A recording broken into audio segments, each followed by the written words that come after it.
Մենք շատ ակտիվ աշխատում ենք որ չտարվի ու եթե մարդ մի քիչ բանականություն ունենա չի կարող զոհի ջերմուկը որի վրա միլիարդներա ծախսվել, այդքան էներգիա, այդքան սեր ա դրվել ջերմուկի մեջ, դնել ոչնչացնել ինչ որ մի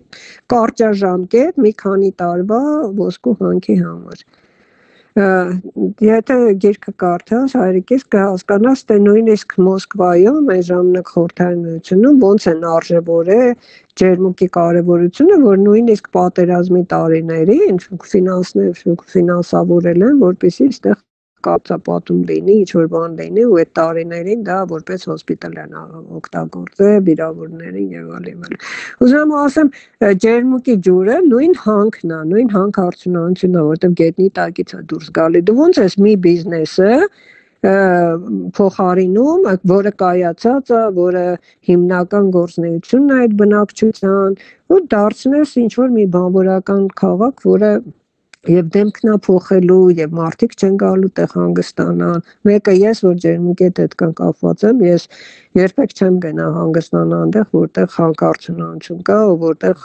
ռադիացիոն ֆոնը այդքան բարձր է լինելու։ Դա լուրջ չի, էլի, չի կարելի տենց կարճաժամկետ ինչ-որ բաներ մտածել, մանավանդ այդտեղ ոսկի էլ չկա, ես չեմ հասկանում, դա ինչ ստրատեգիական նշանակություն ունի ինչ-որ մարդկանց համար։ Ես հասկանում եմ, որ այդտեղ ինչ-որ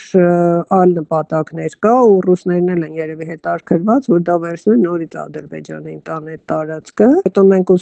մեր ուսումնասիրության արդյունքում պարզվել է, որ այդտեղ 44 թուրք բաժնետերեր կան, ոչ թե ադրբեջանցի, այլ թուրք։ Տարիներ շարունակ այդ հանքը չի աշխատում, այսինքն հանք որպես այդպեսին չկա, բայց ամեն մեկը 1.3 միլիոն, 1.1 միլիոն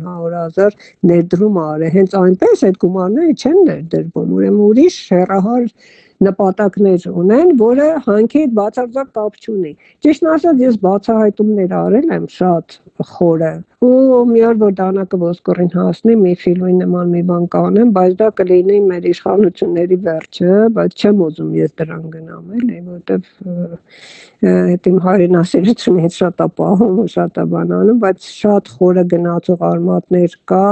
այդ հանքի մեջ այնպիսի իմաստ են դրել, որ Հայաստանի կործանման սկիզբ ունենալու։ Այսինքն կարող է եւ վերջը լինել, շատ խորն են դրել։ Այո, քարտեզներով, բաներով, ապացույցներով, պատմական ակնարկներով, իրանց հայտարարություններով, ամեն ինչով կարող եմ ապացուցել ցանկացած աճանում։ Ու դուք եք որ տեսնեք, ես տվել եմ, Նիկոլին տվել եմ այդ սախնյութերը ցավոք, որ միակ մարդը որ գիտի, ինքն է ու հույս ունեի, որ իր հայրենասիրությունը կպահի ամուր սարը, բայց չպահի ցավոք, ինչ ասեմ։ Դրա համար հիմա հաջորդին եմ սպասում, որ ինչ որ ձևի կարողանենք ազդենք, բայց դե մենք մեկը չենք հետ կանգնելու։ Դեռ այդքան դանակը ոսկորին չի ասել, դեռ իմ ուժը պատում է ազդել ֆինանսական կորպորացիաների վրա, որ իրենք չֆինանսավորեն, հələ այդքան կարողանում ենք անել, դեռ ֆինանս չունեն։ Հենց իմացանք ֆինանս ունեն, արդեն բացահայտում կանեմ։